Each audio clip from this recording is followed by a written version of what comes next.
And the psychiatrist tried to play word association. You know, he said something, I say something. He looked at me, he said, Vietnam. I said...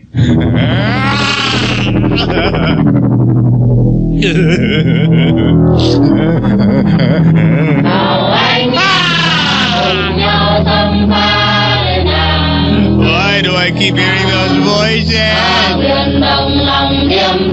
Why do I still have the shakes? Why can't I leave it behind me? The days when the name on my uniforms in Greaseman, LA, but everybody knew me as Sergeant Fuhrer! Pine Tree, 1967. We've been out in the field for weeks and weeks and weeks. We'd all had malaria, dysentery, jungle rot. Finally, we were granted leave and we went into Saigon. No son of a movie in Saigon. Fists locked around the first cold beer we'd had in weeks. We were relaxing, getting ready to watch the girls' dances, when suddenly a grenade came clinkety-clanking into the saloon and...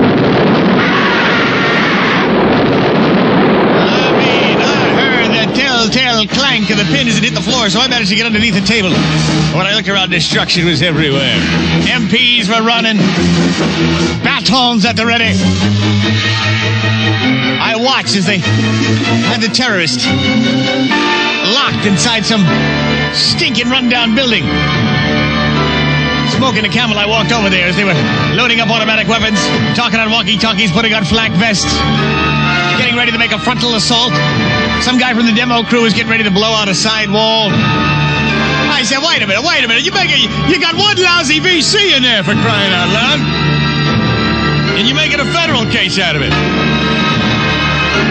The lieutenant in charge said, oh yeah, hot shot, you think yeah. I said, I can do better. No fuss, no fuss. Watch this. As I pulled back the bolt on my M16 and I walked to the door. I just rang the doorbell. I heard a voice behind me go, I said, Candygram. Nothing. The door was quiet. I said, for crying out loud. Everybody's snickering behind the safety of their Jeeps, behind the safety of their helmets, with their rifles pointed. I said, just give me a second on this. Give me a second on this, for crying out loud. So I knocked on the door and I said, flowers. Behind the door, I heard, hi. Land shark. Finally, the door opened up.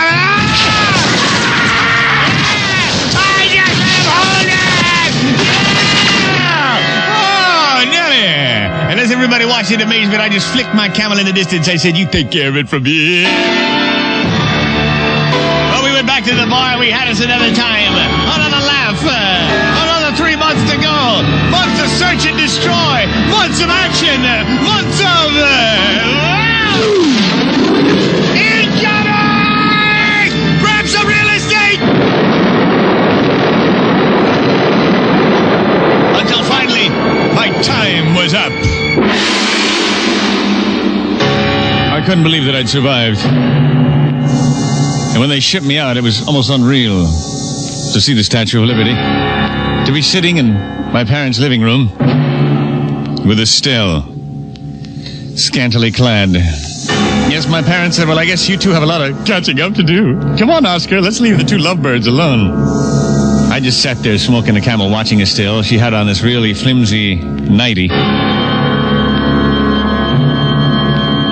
They'd warned her that I may come back a different kind of guy, so that she should ease her way into a hobble, because I might be a little dysfunctional because of my experience. So she stood there in front of the living room with me staring at her.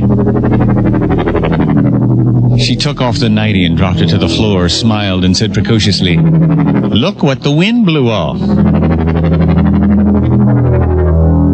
I just stared at her. She undid the strap on her brassiere, and it dropped to the floor. She stood there topless, staring at me, said, "Look what the wind blew off." Finally, she hooked her thumbs in her panties and skinned them down across her downy thighs. Stood there naked before me and said, "Look what the wind blew off." Finally, I stood up, I pulled down my pants, I unlimbered the timber, I said... She stared for a second, she said, "My God, That's half the size it used to be. I said, yeah, look what the VC blew off, huh?